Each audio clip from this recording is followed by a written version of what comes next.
তিনি মঙ্গলকারী আর একই সঙ্গে অমঙ্গলহারী। তিনি সংকটমোচনকারী আর সব যুগেই তিনি সমানভাবে বিরাজমান।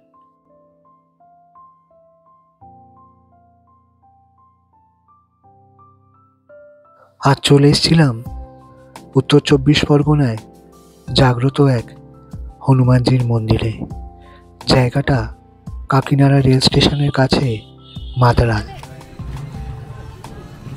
এখানে রয়েছে হনুমানজির বিশ্রামরত বা শায়িত মূর্তি। গোটা ভারতে হনুমানজির এই ধরনের মূর্তি অত্যন্ত বিরল। জয় শ্রীরাম। ভক্তদের বিশ্বাস হনুমানজি সুদূর অতীতে এভাবেই বিশ্রাম নিয়েছিলেন, আর তার সেই বিশ্রাম নেওয়ার ভঙ্গিমায় মাদারালের মন্দিরে পুজো করা হয়। নিত্য পুজো হয় এই মন্দিরে। স্থানীয় বাসিন্দারা বিশ্বাস করেন এই মন্দিরে পুজো দিয়ে কোনো কাজে গেলে সেই কাজ বিফল হয় না।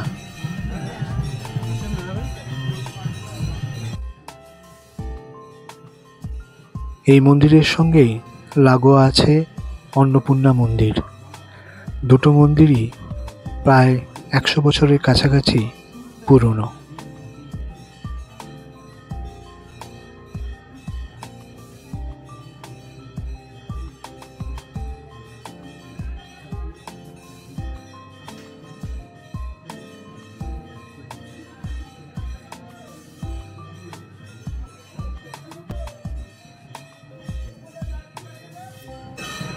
আপনাদের এখান থেকে ভোগ প্রসাদ দেওয়া হয়?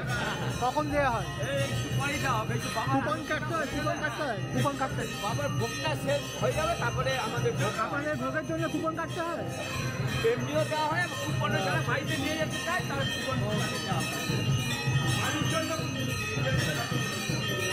একটু পরে মন্দির খুলবে। জয় শ্রীরাম। যারা পুজোর পর হনুমানজির ভোগ খেতে চান এখানে বসে, তাদেরকে সকালে এসে কুপন কাটতে হবে 80 টাকা দিয়ে। এছাড়া নিত্য পুজোর পর যে ভোগ হনুমানজিকে দেয়া হয় সেই খিচুড়ি ভোগ আপনি এমনিও নিতে পারেন বা পেতে পারেন।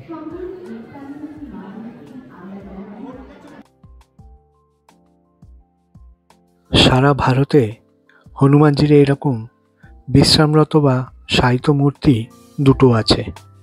একটা আছে এলাহাবাদ প্রয়াগরাজে, আর একটা এই মাদারালে। তবে এলাহাবাদের প্রয়াগরাজে যে মূর্তিটি আছে সেই মূর্তিটি 8 ফুট লম্বা, আর মাদারালের এই মূর্তিটি প্রায় 15 ফুটের। ভারতবর্ষে এই দুই জায়গা ছাড়াও যেখানে হনুমানজির এইরকম বিশ্রামরত বা শায়িত মূর্তি আছে সেটা হচ্ছে শ্রীলঙ্কার জাফনাতে। এই মন্দিরে যদি রেলপথে আসতে চান তাহলে আপনাদেরকে কাকিনাড়া রেল স্টেশন থেকে নেমে মাদারালে এসে এই মন্দির পৌঁছাতে হবে। আর যারা সড়ক পথে আসবেন তারা কল্যাণী এক্সপ্রেসওয়ে ধরে এসে কাকিনাড়া রেল স্টেশন যাওয়ার পথ ধরে কিছুটা ভেতরে ঢুকে ডান দিকে মাদারালের পথ ধরলেই এই মন্দিরে পৌঁছে যাবেন। অনেকটা জায়গা জুড়ে সুন্দর এই মন্দির। খোলা থাকে সকাল 6টা থেকে দুপুর 1টা পর্যন্ত, আবার খোলে বিকেল 5টায়, খোলা থাকে রাত্রি 9টা পর্যন্ত।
বড় বড় লোহার কড়াইয়ে তৈরি হচ্ছে হনুমানজির জন্য ভোগ। সেই ভোগ হনুমানজিকে নিবেদন করার পর বিতরণ করে দেওয়া হয় ভক্তদের মধ্যে।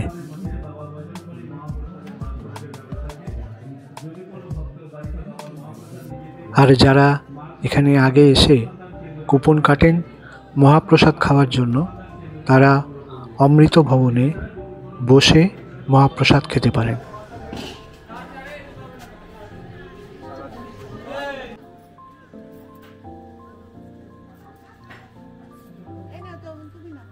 সবার হাতে দিয়ে দেবো, ওখানে চাইবে সবার হাতে রাখবে, ঠিক আছে?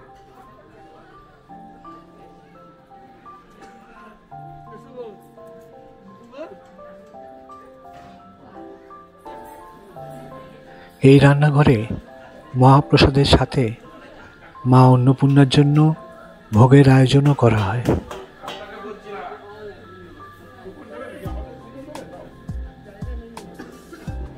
অমৃত ভবনের ভেতরে এই জায়গায় সামনে টেবিল পেতে বসে মহাপ্রসাদ খাওয়ানো হয়।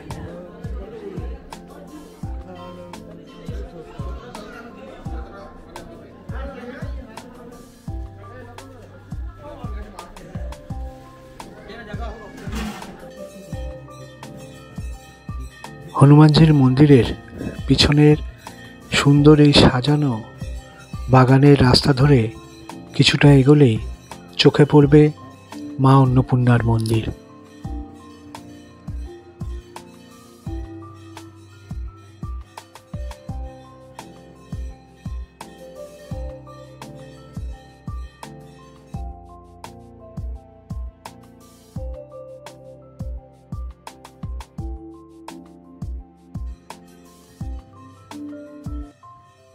মন্দিরটি অনেক বছরের পুরনো হওয়ায় একটু জরাজীর্ণ হয়ে গেছিল, তাই এখন এখানে সংস্কারের কাজ চলছে। বাসন্তী পুজোর অষ্টমী তিথিতে মা অন্নপূর্ণার পুজো করা হয়। অন্ন শব্দের অর্থ হলো ধান, আর পূর্ণা শব্দের অর্থ পূর্ণ। মা দুর্গার আরেক রূপ হলো অন্নপূর্ণা। মা অন্নপূর্ণাকে বলা হয় অন্নদাত্রী। তিনি শক্তির অপর রূপ।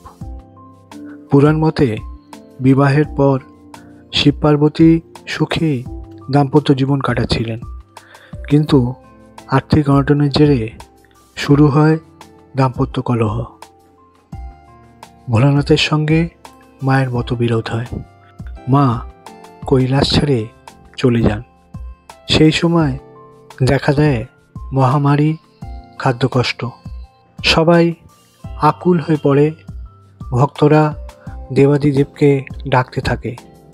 তখন দেবাদিদেব ভিক্ষার ঝুলি কাঁধে নিয়ে বেরিয়ে পড়েন, কিন্তু দেবীর মায়ায় কোথাও ভিক্ষা জোটে না। পরে তিনি শুনতে পান যে কাশীতে কোনো এক নারী সবাইকে অন্নদান করছেন। মহাদেব সেখানে উপস্থিত হলে মহাদেবের কিন্তু মাকে চিনতে একটু অসুবিধে হয় না। মহাদেব মায়ের কাছে ভিক্ষা প্রার্থনা করেন। সেই ভিক্ষা গ্রহণ করে মহাদেব সকল ভক্তকে মহামারী ও খাদ্যাভাব থেকে রক্ষা করেন। আর এরপরই কাশীতে মা অন্নপূর্ণার মন্দির স্থাপন করা হয়।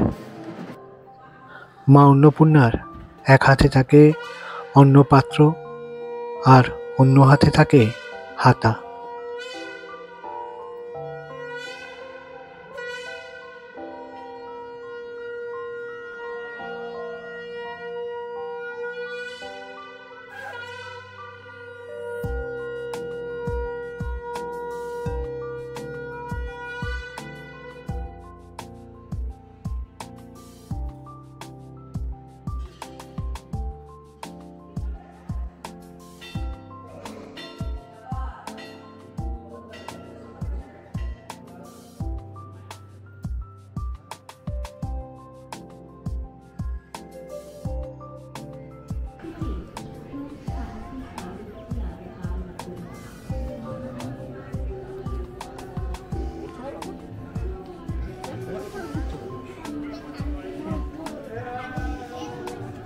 এই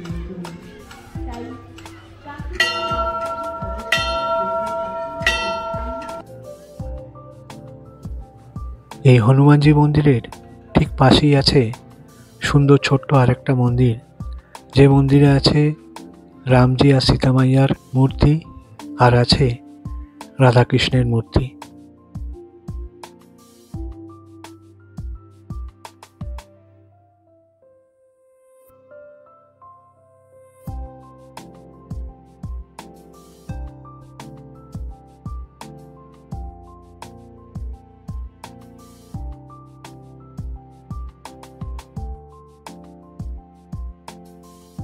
কাকিনাড়ার মাদ্রাল রোডে ফিঙ্গাপাড়া জগত্তলে এই হনুমানজির মন্দির এতটাই জাগ্রত, যেখানে ভক্তদের সকল মনস্কামনা পূর্ণ হয়।